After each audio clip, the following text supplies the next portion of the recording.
हार में इकरार में इकबाल में तुम हो, महफिल हो कि तन्हाई हो, हर हाल में तुम हो। मुमकिन ही नहीं हमद हो और याद ना तुम आओ, तुम हे में हो तुम मीम में हो दाल में तुम हो। मुमकिन ही नहीं हमद हो और याद ना तुम आओ, तुम हे में हो तुम मीम में हो दाल में तुम हो। हज़रात, शुरू से जो राब्ता नात मनक़बत का संगमी फ़िज़ाओं को लेके आगे बढ़ा वो हुज़ूर मुफ्ती सुहेल सादी के मक्ते तक जाके ख़त्म हुआ।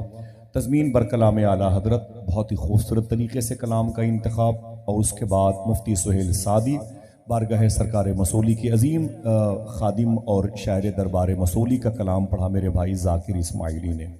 एक शेर पढ़ता हूँ, इन्होंने मतले के बाद एक शेर पढ़ा था। मैं, असद भाई, जावेद सिद्दीकी एक दूसरे से इशारे कनाए में वो जो सांसों ने बड़ा काम किया इस्तेमाल किया था। अब बोलिए कि नहीं तो एक बात करता हूँ। हुजूर की बारगाह है, 40 साल के बाद बगदाद शरीफ के बड़े अजीम बुजुर्ग शेख जुनेद बगदादी मदीने शरीफ गए थे 40 साल के बाद, और हुजूर की बारगाह में जब पहुंचे तो बाबू सलाम पे ठहर गए।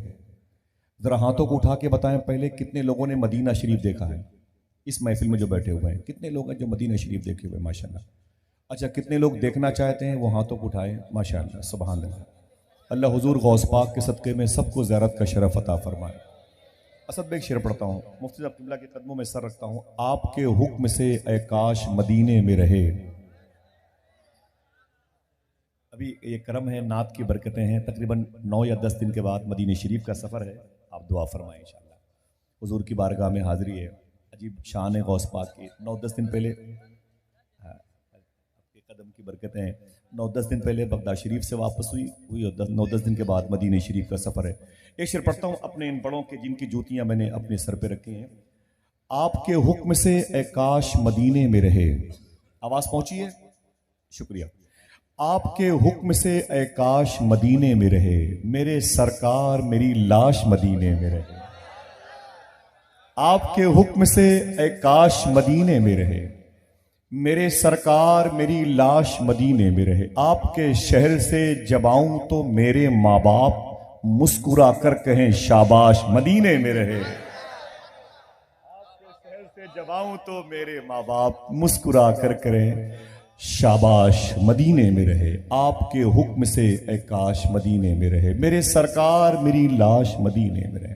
बैठेंगे कहीं जाइएगा मत, तसव्वुर को भी जाने मत दीजिएगा। 40 साल के बाद शूनीजिया बगदाद शहर में लेटे हुए शेख जुनेद बगदादी फरमाते हैं, मैं 40 साल के बाद मदीने शरीफ आया था। कितने साल के बाद? ऊंचे बोले कितने?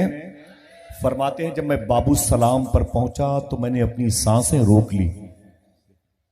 फरमाते हैं, मैंने अपनी सांसें रोक ली और सांसें रोके हुए मैं हुजूर की बारगाह में गया।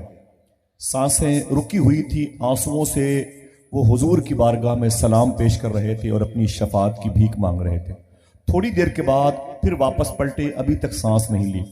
वापस पलटे बाबू सलाम पर तो आपके जो साथ में आने वाले खुद्दाम थे, आपने उनसे कहा अब वापस बगदाद शरीफ चलो। कितने साल के बाद आए थे? ऊंचे बोले भाई। 40 साल के बाद आए, सांस रोके रखी, हुजूर की बारगाह में गए, रोते रहे, आंसुओं से सलाम किया, वापस आए तो अपने गुलामों से कहते हैं कि अब वापस बगदाद शरीफ चलो।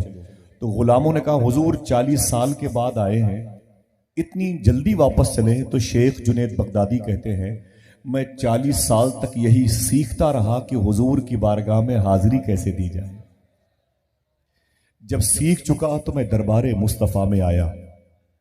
फिर किसी ने कहा हुजूर आपने तो सांस भी नहीं ली। तो आप कुरान की वो आयत पढ़ते हैं जिसमें रब इरशाद फरमाता है, ऐ ईमान वालो अपनी आवाज़ को भी मेरे हबीब की आवाज़ पर भारी मत करना। फौका सौतिन नबी, नबी की आवाज़ पर अपनी आवाज़ को भारी न करना।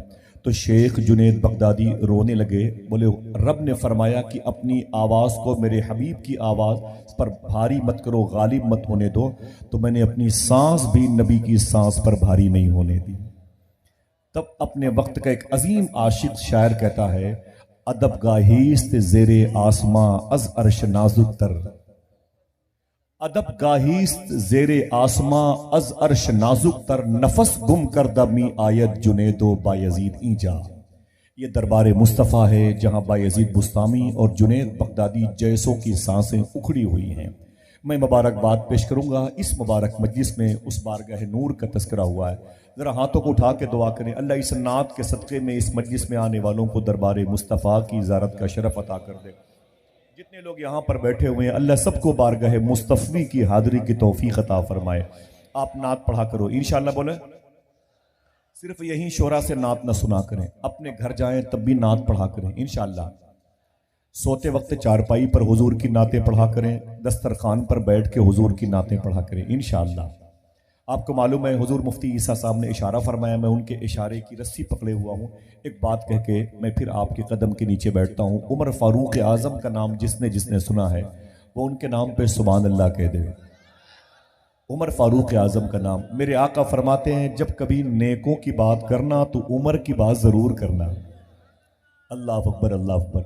उमर फारूक आज़म मालूम है 50% दुनिया की ज़मीन उनके अंडर में थी।